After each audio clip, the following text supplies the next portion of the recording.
Hola, les damos la bienvenida al primer programa A Tu Salud, un foro médico en donde participan expertos en los temas dedicados a la comprensión y el entendimiento mejor de la sociedad acerca de los problemas de salud.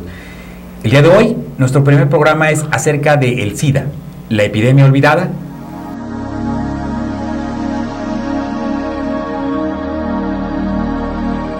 El contagio del virus de inmunodeficiencia humana, mejor conocido como VIH, provoca en las personas la enfermedad del SIDA. El VIH no se reproduce por sí mismo.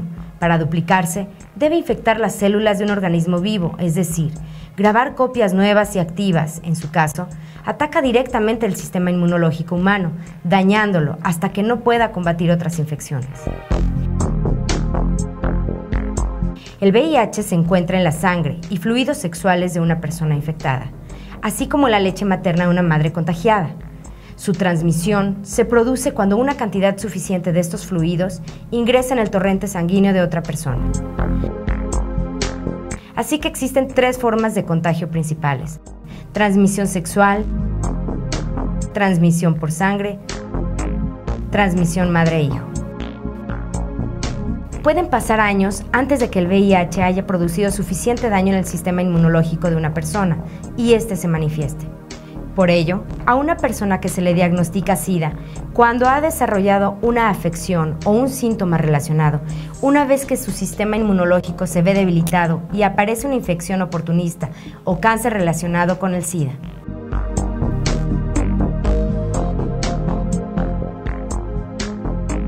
Es importante señalar la gran discriminación existente contra los infectados y portadores de la enfermedad, a quienes se les relaciona con grupos de drogadictos, homosexuales y comerciantes de sexo. No obstante, innumerables esfuerzos de los gobiernos, instituciones de salud y beneficencia en campañas de prevención para erradicar estas conductas.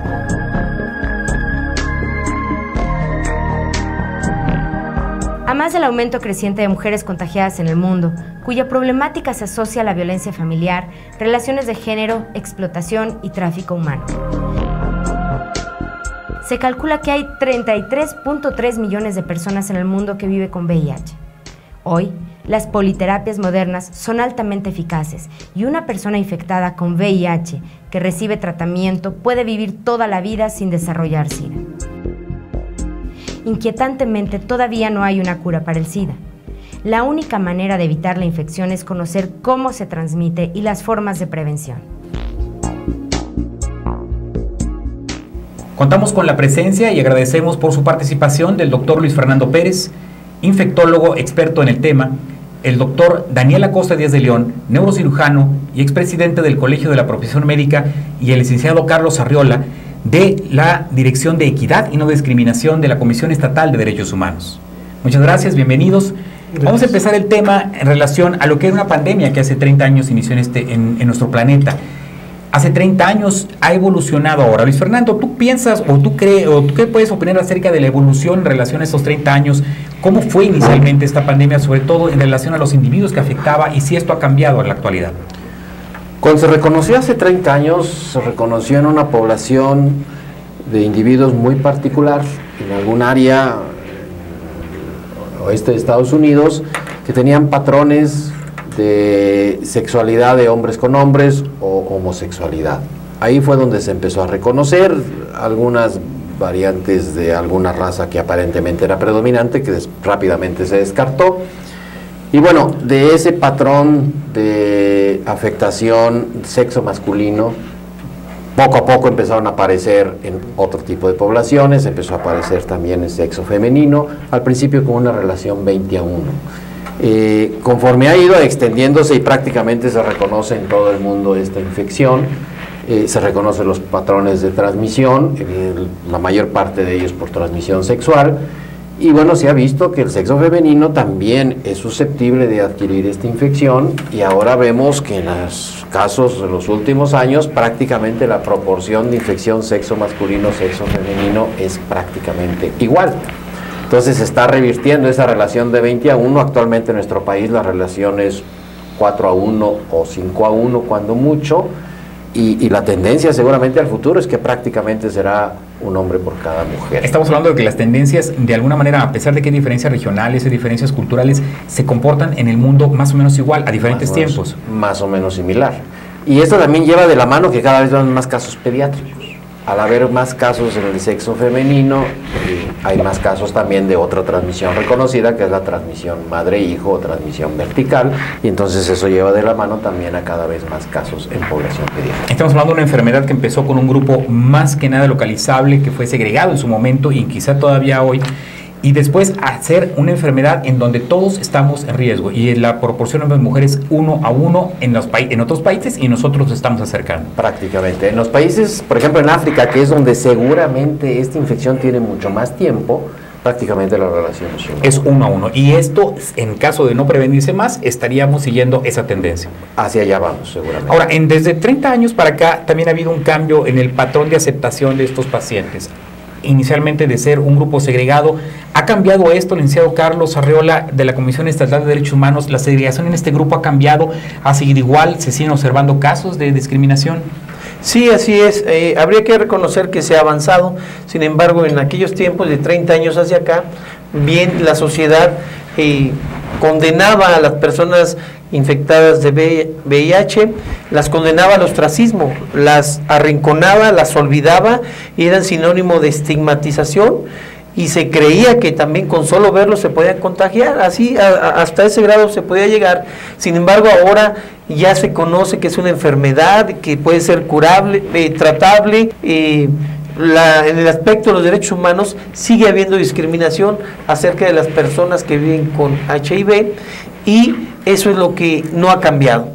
Sí se reconoce que es tratable, pero sigue siendo condenada la persona que padece de VIH. Ahora, esto a nivel médico, a nivel hospitalario, Daniel, tú que estás en un hospital, que estuviste a cargo de un gremio médico muy importante como es el gremio estatal, ¿has visto o has observado, te has involucrado en estos casos de discriminación a nivel hospitalario?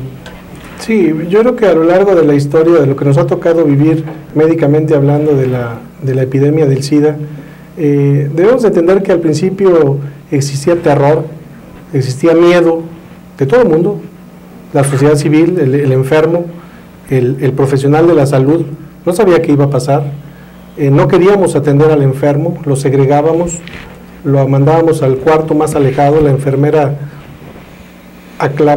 reclamaba sus derechos a no atender a esos pacientes. Sin embargo, conforme han pasado los años, nos hemos aprendido mucho de la enfermedad y ahora sabemos que podemos tener un contacto directo con los enfermos, podemos platicar con ellos, entender a sus familias. Sin embargo, no podemos negar que sigue habiendo estigmas que nos llevan a discriminación de pacientes con VIH, aún cero positivos, que los rechazan todavía y que los limitan de los beneficios de los tratamientos. Esa es una realidad. Eso debe tener un impacto en lo que es el diagnóstico. La gente que sabe que puede tener criterios para esta enfermedad, que lo sospecha porque sus prácticas sexuales o sus contactos han sido relacionados a la enfermedad y tienen síntomas, podrían no ir al médico pensando en esta discriminación. ¿Es así esto que pasa o sí llega a retrasarse el diagnóstico por cuestiones culturales? Sí, evidentemente. Ahí intervienen muchos factores en cada persona, pero se han reconocido factores que no quieren ser sometidos a una práctica de discriminación e interfiere. El otro es la negación. Es decir, yo no tengo eso, mejor ni para qué le busco y no voy. Es una negación y es un fenómeno psicológico. Pero de alguna manera una sociedad abierta en donde se acepta la diferencia y la posibilidad de tratarse, esto debería disminuir. O sea, la educación podría llevarnos a un diagnóstico más temprano, a unas personas que lo nieguen, cuando la discriminación es menor, supongo. Claro que sí, pero probablemente no hemos llegado a ese punto aquí en nuestro país. Okay. La tendencia debería ser llegar hacia allá, más educación, más información, eso debe delimitar estos problemas. Fíjate que a pesar de que hay mucha información y realmente en muchas ocasiones estamos hasta bombardeados, hasta ya comercialmente por las medidas de prevención, siguen siendo los estigmas sociales los que van limitando, ¿no? La ignorancia de las cosas, lo que nos lleva a ciertos grados de discriminación. Si eres negro, ¿por qué eres negro? ¿Sí? Es porque fue en África, está África infectada toda. Si eres rico, porque el SIDA lo provocan los ricos. Si eres pobre, porque los pobres lo...